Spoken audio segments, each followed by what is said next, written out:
नमस्कार, मैं सुधांशु आपका फिर से स्वागत करता हूँ ट्रांसम्यूट में, जहाँ मिलकर हम अपने शरीर को एक मंदिर बनाते हैं, जहाँ परमपिता परमात्मा की अंश हमारी आत्मा रहती है। कैसे आप सभी लोग? आशा है सभी लोग स्वस्थ होंगे, मस्त होंगे, आनंदित होंगे और जो नहीं हैं, वो होने जा रहे हैं क्योंकि ट्रांसम्यूट सबको आनंदित करने की एक प्रक्रिया है, आपके अंदर के आनंद को निखारने की प्रक्रिया है। सुख और दुःख के परे आनंद है। उसी आनंद को पहुंचने का रास्ता ही ट्रांसम्यूटेशन है और यही ट्रांसम्यूट में हम सीखते हैं। अभी तक ट्रांसम्यूट 100 सीरीज में हम लोग स्टेप 8 तक देख चुके हैं। आज हम लोग का स्टेप 9 है। स्टेप 9 बहुत इजी है, सबको पता है, सब लोग करते आ रहे हैं, लेकिन सजगता के साथ, कॉन्शियसनेस के साथ शायद ही किसी ने किया होगा और शायद ही किसी को पता होगा कि इससे इतने बेनिफिट्स होते हैं। सबसे बड़ी चीज है, स्टेप 9 बताने से पहले मैं आपको एक आयुर्वेदिक एक टर्म है, उससे पहले आपको अवगत कराना चाहता हूँ। आप सभी लोगों ने सुना होगा जठर अग्नि के बारे में। जठर अग्नि हमारा डाइजेस्टिव फायर होता है। डाइजेस्टिव फायर जो है पूरे बॉडी में जो भी हम खाना खाते हैं उसको पचा के और ब्लड में उसके न्यूट्रिएंट्स को पहुंचाने तक डाइजेस्टिव फायर का ही काम रहता है। हमारा जो भी खाना हम मुंह से खाते हैं और मुंह से ही वो खाना पचना चालू होता है, फिर वो अपने स्टोमक में जाता है। स्टोमक के बाद फिर स्मॉल इंटेस्टाइन, फिर लार्ज इंटेस्टाइन। इन बिटवीन बहुत सारे एंजाइम्स उसमें मिलते रहते हैं अलग अलग जगह से। इंसुलिन, पैनक्रियाज अपने कुछ एंजाइम्स देता है, लीवर से बाइल आता है और स्टोमक के नीचे भी कुछ पेप्टिन जैसे एंजाइम्स वगैरह उसमें मिलते जाते हैं धीरे धीरे करके। तो खाना धीरे धीरे करके टूटता जाता है। टूटते टूटते फाइनली वो लार्ज इंटेस्टाइन और स्मॉल इंटेस्टाइन उससे न्यूट्रिएंट्स खींच के ब्लड में डालने लगते हैं। इस जठर अग्नि की एक बहुत ही बड़ी प्रॉपर्टी है जो कि आप लोगों ने नहीं सुनी होगी। जठर अग्नि को अगर आप खाना नहीं दोगे पचाने के लिए, तो ये जठर अग्नि जो है हमारे रोग और विकार को खाने लगती है। ये इसकी सबसे बड़ी प्रॉपर्टी है और जिसको हमारे पुराने ऋषि मुनि लोग अच्छे से जानते थे। तो आज का हमारा जो स्टेप 9 है वो यही होने वाला है कि हम सप्ताह में एक दिन, नहीं पॉसिबल हो तो महीना में एक दिन कम से कम उपवास करें। वैसे उपवास से यहाँ मेरा कहने का मतलब है निराहार रहें। ठीक है, आप शुरुआत में निराहार नहीं रह पाएंगे तो आप पहले फलाहार पे रहें। फलाहार भी ना कर पाए तो सबसे पहले लेवल पे आप सात्विक आहार लें। कुछ सप्ताह जैसे आप धीरे धीरे सात्विक आहार पे रहेंगे। एक एक दिन, मान लीजिए जैसे आपका संडे रेस्ट होता है तो संडे शरीर को भी आराम देते हैं, तो उसके लिए आप संडे को आप सात्विक आहार लेते हैं। या चलिए आपका रेस्ट का दिन है, आप एंजॉय करना चाहते हैं, पार्टी मोड में रहना चाहते हैं, तो आप संडे छोड़ दीजिए, किसी और दिन को अपना एक सात्विक डे बना लीजिए। कुछ वीक्स करने के बाद आप फिर उसको फ्रूट्स पे भी कन्वर्ट कर सकते हैं कि भाई अब मैं सात्विक आहार की बजाय अब फ्रूट्स पे रहूँगा, जिसमें सबसे ज़्यादा प्राण होते हैं। हम लोगों ने पहले ही देखा है कि प्राणिक फ्रूट्स हमको ज़्यादा से ज़्यादा लेना चाहिए, तो आप ज़्यादा से ज़्यादा फ्रूट्स पे एक दिन ले सकते हैं। धीरे धीरे करके आपका वो भी सध जाएगा, तो फिर आप पूरे दिन निराहार पे रह सकते हैं, जलाहार कर सकते हैं, केवल जल पे रहें। ठीक है, लेकिन जल का लेना जरूरी है, पूरी तरह से निर्जला पे मत जाए। लेकिन एक दिन महीने में या एक दिन सप्ताह में, जैसे ही आप धीरे धीरे सध जाएंगे तो एक दिन सप्ताह में जरूर एक दिन आप निराहार रहें। अब निराहार रहने के फायदे क्या हैं वो सबसे ज्यादा जरूरी है, क्योंकि फायदे आप जब तक नहीं जानेंगे निराहार के, तब तक आप निराहार रहेंगे क्यों। मैं शरीर को कष्ट देने की बात नहीं कर रहा हूँ, मैं शरीर को साफ करने की बात कर रहा हूँ। क्योंकि हमारे स्तन में जो भी बुढ़ापा हम लोग के शरीर में आ रहा है वो ऑक्सीडेशन की प्रक्रिया से आ रहा है, और ऑक्सीडेशन की प्रक्रिया खाना को पचाने और खाने से निकले हुए न्यूट्रिएंट्स को सेल में ले जाने की प्रक्रिया में ही होता है। जब आपका सेल उस ग्लूकोज को जब एनर्जी में कन्वर्ट करता है तो उससे ऑक्सीडेशन होता है, और उसी ऑक्सीडेशन से आपका शरीर धीरे धीरे करके बूढ़ा होता जाता है। तो हम एक दिन निराहार रह के इस प्रक्रिया को स्लो डाउन कर सकते हैं और उस दिन हमको बहुत सारी बेनिफिट्स हो सकती हैं। सबसे पहली जो बेनिफिट है एक दिन निराहार रहने का है वो है कि शरीर को खुद को डिटॉक्स करने का टाइम मिल जाता है।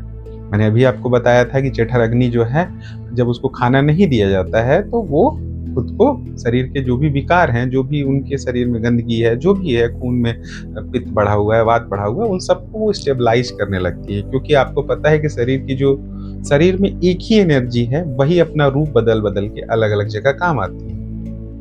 वही वाइटल फोर्स है, वही खाना पचाती है, वही आपको दौड़ने में मदद करती है, वही खून को इधर से उधर शरीर में ले जाती है, वही आपको याददाश्त के लिए भी काम होती है। सभी जगह वही एनर्जी यूज होती है। तो जब आप उस एनर्जी को जो डाइजेशन में लगना था, आप जब उसको रोक देते हो तो वो एनर्जी बाकी जगह इक्वली डिस्ट्रीब्यूट हो जाती है, तो बाकी प्रोसेसेस आपके सही होने लगते हैं। तो सबसे पहला जो हमारा बेनिफिट है निराहार रहने का, वो ये है कि शरीर को खुद को डिटॉक्स करने का टाइम मिल जाता है। दूसरा, जो पाचन तंत्र, हम कंटिन्यूअसली हमारा पाचन तंत्र चलता रहता है। हम आज के डेट में इस हैबिचुअल हो गए हैं कि हर थोड़े थोड़े देर पे कुछ ना कुछ खाते रहते हैं। मोस्टली हम जंक फूड ही लेते हैं। तो जंक फूड में शरीर को काफ़ी ज़्यादा ताकत लगता है उसको पचाने के लिए, क्योंकि उसमें अपने रेसे वाली चीज़ें जो हैं वो सब कम होती हैं, जिसकी वजह से शरीर को काफ़ी मेहनत करना पड़ता है। बैक्टीरिया भी जो आपके शरीर में है, उनको भी उसमें खाना कम मिलता है। तो शरीर को एक दिन निराहार रखने से शरीर को आराम भी मिल जाता है। तीसरा जो सबसे बड़ा बेनिफिट है, आपका इन्फ्लेमेशन कम होता है।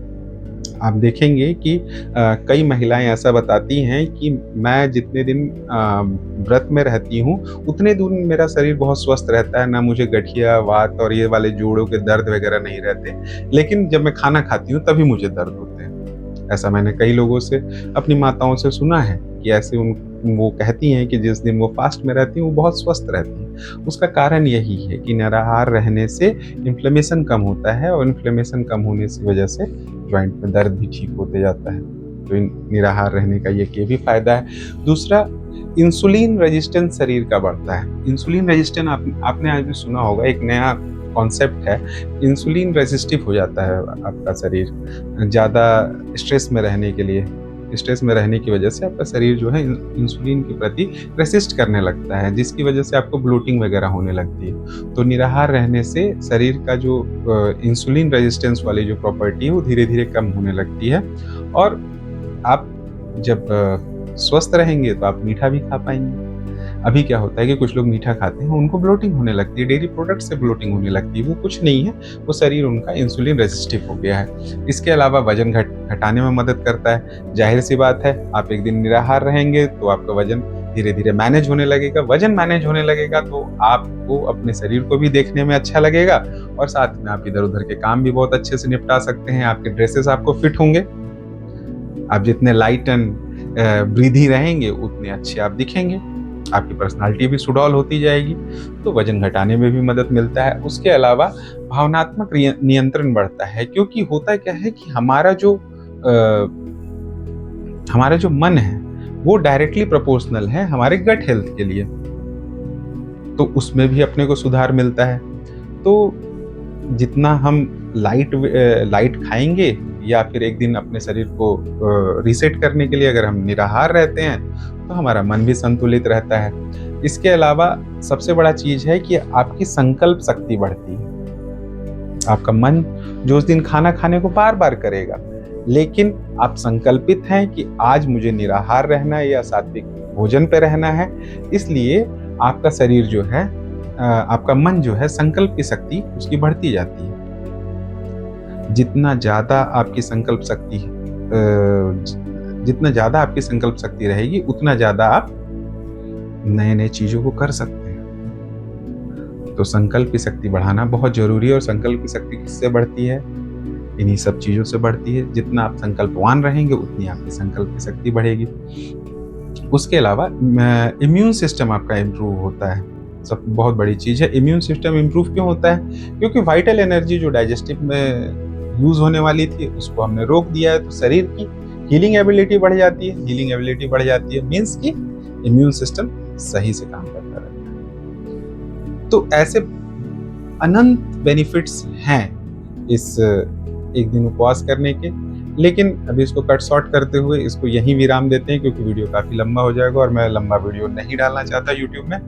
आशा है कि आपको ये उपवास वाला हमारा वीडियो स्टेप 9 का अच्छा लगा होगा, समझ में आया होगा और आप लोग भी इसको धीरे-धीरे करके अपने जीवन में उतारेंगे। इसी सोच के साथ आज के इस वीडियो को विराम देता हूँ। मेरे वीडियो को यहाँ तक सुनने के लिए बहुत-बहुत धन्यवाद। आगे भी हमसे जुड़े रहें। हम लोग स्टेप 10 और धीरे-धीरे करके डिटॉक्स सीरीज़ को पूरा करेंगे। और मेरे वीडियो को यहाँ तक सुनने के लिए आपका बहुत-बहुत धन्यवाद। मैं आपके भीतर बैठे परमात्मा को नमन करता हूँ। नमस्कार।